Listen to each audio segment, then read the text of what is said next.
नमस्कार दोस्तों, स्वागत है आपका यूट्यूब चैनल एबी टेक में। दोस्तों इस वीडियो में हम बात करेंगे आप लोगों के जो ज़्यादातर कमेंट आ रहे हैं यूपीपीएससी जीआईसी प्रवक्ता भर्ती को लेकर के।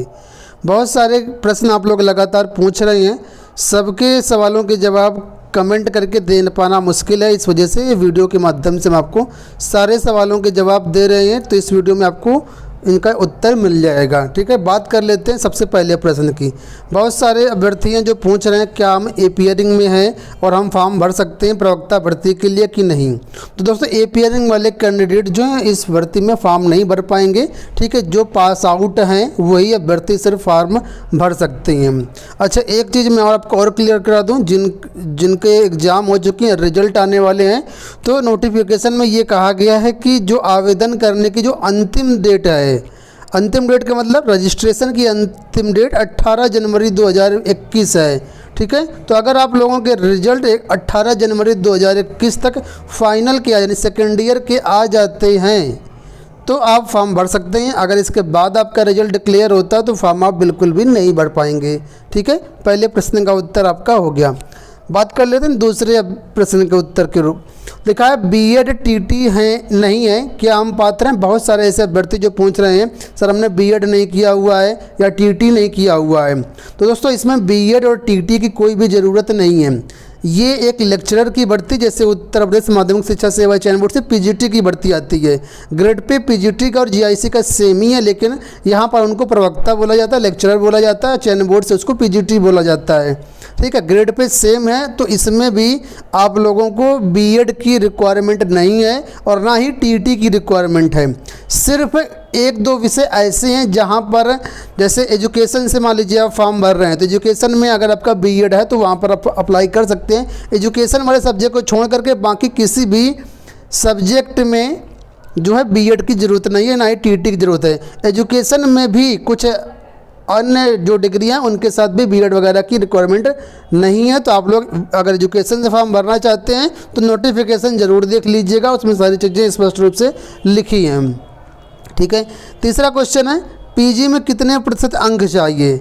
बहुत सारे अभ्यर्थी कन्फ्यूज हैं, क्योंकि पिछली बार कह रहे हैं कि 55% मांगा गया था या 50% मांगा गया था। इस बार भी बहुत सारे अभ्यर्थी लगातार प्रश्न पूछ रहे हैं कि पीजी में कितने प्रतिशत अंक चाहिए। दोस्तों इसमें बता दें, पीजी में अंक के प्रतिशत की कोई भी बाध्यता नहीं है। चाहे आपका फर्स्ट डिवीज़न हो, चाहे आपका सेकंड डिवीज़न हो, चाहे आपका थर्ड डिवीज़न है, आप पास होने चाहिए। अगर आप क्वालिफाइड हैं, मतलब पीजी पास आउट हैं, तो आप फॉर्म भर सकते हैं। प्रतिशत की कोई भी यहाँ पर बाध्यता नहीं है। ठीक है, अगला क्वेश्चन है कि समकक्ष अभ्यर्थी फॉर्म भर सकते हैं या नहीं। जैसे मान लीजिए कि अगर बायोलॉजी की बात कर लेते हैं, तो वहाँ पर बोला गया है बायोलॉजी के लिए कि जो अभ्यर्थी जूलॉजी या बॉटनी से किए हैं वही अभ्यर्थी सिर्फ फॉर्म भर पाएंगे। समकक्ष वगैरह के बारे में कुछ भी नहीं बताया गया है। तो जिस विषय से आप फॉर्म भरना चाहते हैं उस विषय की एलिजिबिलिटी क्राइटेरिया आप नोटिफिकेशन में देख लीजिए। अगर वहाँ पर समकक्ष लिखा हुआ है और आपको ये लगता है कि हमारी जो डिग्री है इसके समकक्ष है, तो आप फॉर्म भर सकते हैं। लोक सेवा आयोग ने ये नहीं बताया कि कौन कौन सी डिग्रियां इसके समकक्ष मानी जाएंगी। जैसे मैं आपको नोटिफिकेशन में दिखा देता हूँ, ये प्रवक्ता जीव विज्ञान का पद है। यहाँ पर देखिए सीधा बोला गया वनस्पति विज्ञान या जीव विज्ञान, इसमें पीजी होना चाहिए। बाकी कोई भी अर्हता हो आपके पास उसको मान्य नहीं किया जाएगा। इसी तरीके से जो बाकी पद हैं यहाँ पर देख लीजिए, अगर समकक्ष मांगा गया है तो यहाँ पर लिखा होगा समकक्ष। तो अगर आपकी डिग्री समकक्ष है तो इस तरीके से आप पद देख लीजिए किस विषय से फॉर्म भरना, उसके अनुरूप आप यहाँ पर फॉर्म भर सकते हैं। अगला क्वेश्चन आ रहा है कि सर जाति निवास प्रमाण पत्र का क्या चक्कर है, किस पक्ष का लगेगा। तो दोस्तों नोटिफिकेशन में ये लिखा हुआ है कि जो जाति प्रमाण पत्र है वो फादर साइड का ही लगेगा, पिता पक्ष का ही लगेगा, लेकिन निवास प्रमाण पत्र के बारे में कुछ भी स्पष्ट नहीं है। तो इसका मतलब है कि निवास प्रमाण पत्र आप पति साइड का, हस्बैंड साइड का आप लोग लगा सकते हैं, जो विवाहित महिलाएँ हैं। बाकी जो अविवाहित हैं वो तो पिता पक्ष का लगाएंगी ही लगाएंगी। बाकी जो विवाहित महिलाएँ हैं वो भी आपके पास जो भी हो, पिता या पति दोनों का लगा सकते हैं निवास, लेकिन जाति आपको पिता पक्ष का ही लगाना पड़ेगा। जाति के बारे में स्पष्ट रूप से वहाँ पर दिया गया है। ठीक है। अब कई अभ्यर्थी ये भी पूछ रहे हैं कि जब हम फॉर्म भरेंगे तो उसमें कौन कौन से डॉक्यूमेंट्स अपलोड करने पड़ेंगे। तो दोस्तों फॉर्म भरते समय कोई भी आपको डॉक्यूमेंट अपलोड करने की ज़रूरत नहीं है, सिर्फ और सिर्फ आपको फ़ोटो साइन अपलोड करना है और कुछ भी अपलोड करना नहीं, ना जाति प्रमाण पत्र, ना ही कोई हमने आपके जो शैक्षिक प्रमाण पत्र हैं, कोई भी डॉक्यूमेंट अपलोड नहीं करना। लेकिन आपके पास वर्तमान में होने ज़रूर चाहिए, मतलब जो सारे डॉक्यूमेंट्स हैं वो आपके पास कंप्लीट आज की डेट में बने रखे हुए होना चाहिए, लेकिन फॉर्म में कोई भी अपलोड नहीं करना है। ठीक है, जैसे EWS वगैरह हो गया, जाति हो गया, PH का सर्टिफिकेट हो गया, ये सारी चीज़ें आपके पास मौजूदा हालत में बनी होनी चाहिए, मतलब होनी चाहिए। ठीक है, समझ रहे होंगे आप मैं क्या कह रहा हूँ। चलिए बात कर लेते हैं। इसमें से कुछ अभ्यर्थी ये भी पूछ रहे हैं कि जब हम फॉर्म भर देंगे, फॉर्म हमारा भर जाएगा, तो क्या डॉक्यूमेंट्स को ऑफलाइन हार्ड कॉपी आयोग को भेजनी है या नहीं भेजनी है।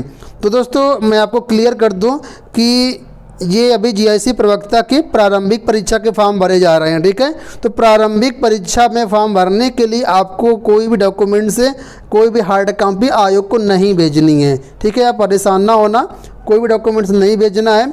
लेकिन जब आप प्रारंभिक परीक्षा क्वालिफाई कर लेंगे, मुख्य परीक्षा के लिए जब आप फॉर्म भरेंगे, मुख्य परीक्षा के लिए आपको दोबारा फॉर्म भरना पड़ेगा। ठीक है, तो मुख्य परीक्षा जब फॉर्म भरेंगे उस समय आपको ऑनलाइन आवेदन भी करना होगा, साथ में जो प्रिंट आउट निकलेगा उसके साथ जो भी आपके शैक्षिक दस्तावेज हैं, जो मार्कशीट है, वो आपको मेंस फॉर्म भरते समय आपको बोर्ड को कार्यालय को भेजना पड़ेगा हार्ड कॉपी। लेकिन प्रीलिम्स में इसमें कोई भी आपको डॉक्यूमेंट्स नहीं भेजना है। ठीक है, इसके बाद बात कर लेते हैं एग्जामिनेशन पैटर्न को लेकर के। अभ्यर्थी कन्फ्यूज हैं कि इसमें नेगेटिव मार्किंग है या नहीं है, क्योंकि इसमें जो पेपर पैटर्न थोड़ा सा चेंज है पिछली भर्ती के मुकाबले देखा जाए तो। दोस्तों इसमें जो पेपर होगा मैं आपको बता देता हूं कि यहाँ पर इंटरव्यू हटा दिया गया है, इंटरव्यू नहीं होगा। जो आपका यहाँ पर चयन होगा वो प्रारंभिक परीक्षा यानी प्री एग्जाम और मेन एग्जाम के बेस पर होगा। ठीक है, प्रारंभिक परीक्षा में आपके बहुविकल्पीय प्रश्न पूछे जाएंगे और मुख्य परीक्षा में आपकी लिखित परीक्षा होगी, डिस्क्रिप्टिव पेपर होगा।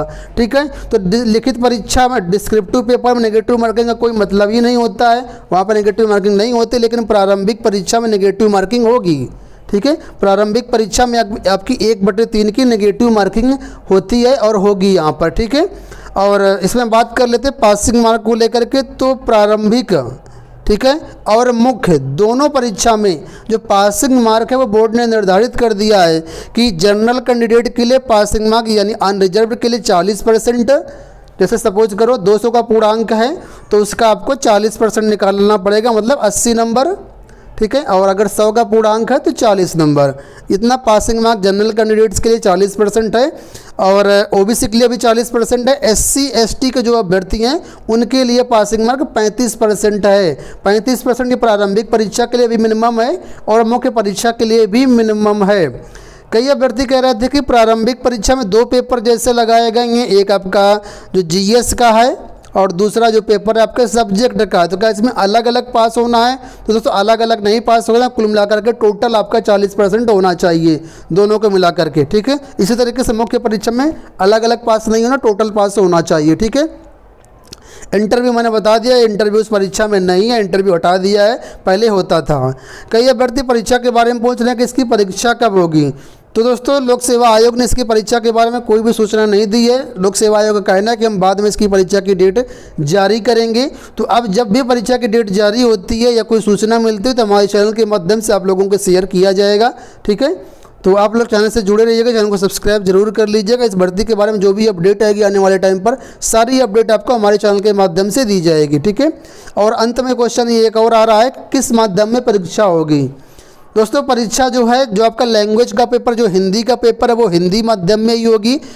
ठीक है, लैंग्वेज वाली हिंदी माध्यम में ही होगी। हिंदी का पेपर है, इसमें आप इंग्लिश नहीं ले सकते हैं, हिंदी को कॉमन रखा गया क्योंकि यूपी में हिंदी बोली जाती है, स्कूलों में आपको हिंदी में ही पढ़ाना है, इसलिए हिंदी की परीक्षा यहाँ पर होगी। लैंग्वेज की परीक्षा आपकी होगी हिंदी की। ठीक है, बाकी जो सब्जेक्ट का पेपर है आपका स्पेसिफिक सब्जेक्ट का, जैसे आपका हिंदी का, हिंदी से डाल रहे हैं तो हिंदी का अलग पेपर होगा, इंग्लिश से डाल रहे हैं तो इंग्लिश का अलग पेपर होगा, मैथ्स से डाल रहे हैं तो मैथ्स का आपका वो सब्जेक्ट का पेपर अलग होगा, ठीक है। और जैसे जो सब्जेक्ट का पेपर होता है वो लैंग्वेज को छोड़ करके, जैसे आपने मैथ से फॉर्म भरा है मैथ सब्जेक्ट के लिए, तो मैथ आप हिंदी में अटैम्प्ट करना चाहें तो हिंदी में पेपर अटैम्प्ट कर सकते हैं, इंग्लिश में अटैम्प्ट करना चाहें इंग्लिश में अटैम्प्ट कर सकते हैं, उसमें कोई बाध्यता नहीं है। इसी तरीके से फिजिक्स हो गया, केमिस्ट्री हो गया, बायोलॉजी हो गया या अन्य जो विषय होगा उसमें से जो सब्जेक्ट के पेपर हैं लैंग्वेज को जोड़ करके उनको हिंदी या इंग्लिश जैसे अटैम्प्ट करना चाहें अटैम्प्ट कर सकते हैं। तो ये दोस्तों प्रश्न थे जो सबसे ज़्यादा पूछे जा रहे थे। इस वीडियो में मैंने सारी चीज़ें क्लियर कर दी हैं। इसका अगर आपको ऑनलाइन आवेदन फॉर्म भरना है तो हमने अपने चैनल पर बनाया हुआ है, क्या कैसे आपको इसका फॉर्म भरना है, डिस्क्रिप्शन बॉक्स में लिंक मिल जाएगा, उस वीडियो को जरूर देख लीजिएगा। एलिजिबिलिटी क्राइटेरिया से संबंधित कोई डाउट है तो उसका भी वीडियो उसको भी देख लीजिएगा। सिलेबस डाउनलोड करने के लिए आप लोग हमारी वेबसाइट विजिट करें governmentjobcenter.com, वहाँ पर सिलेबस पढ़ भी सकते हैं, साथ में PDF भी डाउनलोड कर सकते हैं, ऑनलाइन फॉर्म वगैरह भी भर सकते हैं। आशा करते हैं वीडियो पसंद आया होगा। इस वीडियो में इतना ही, धन्यवाद।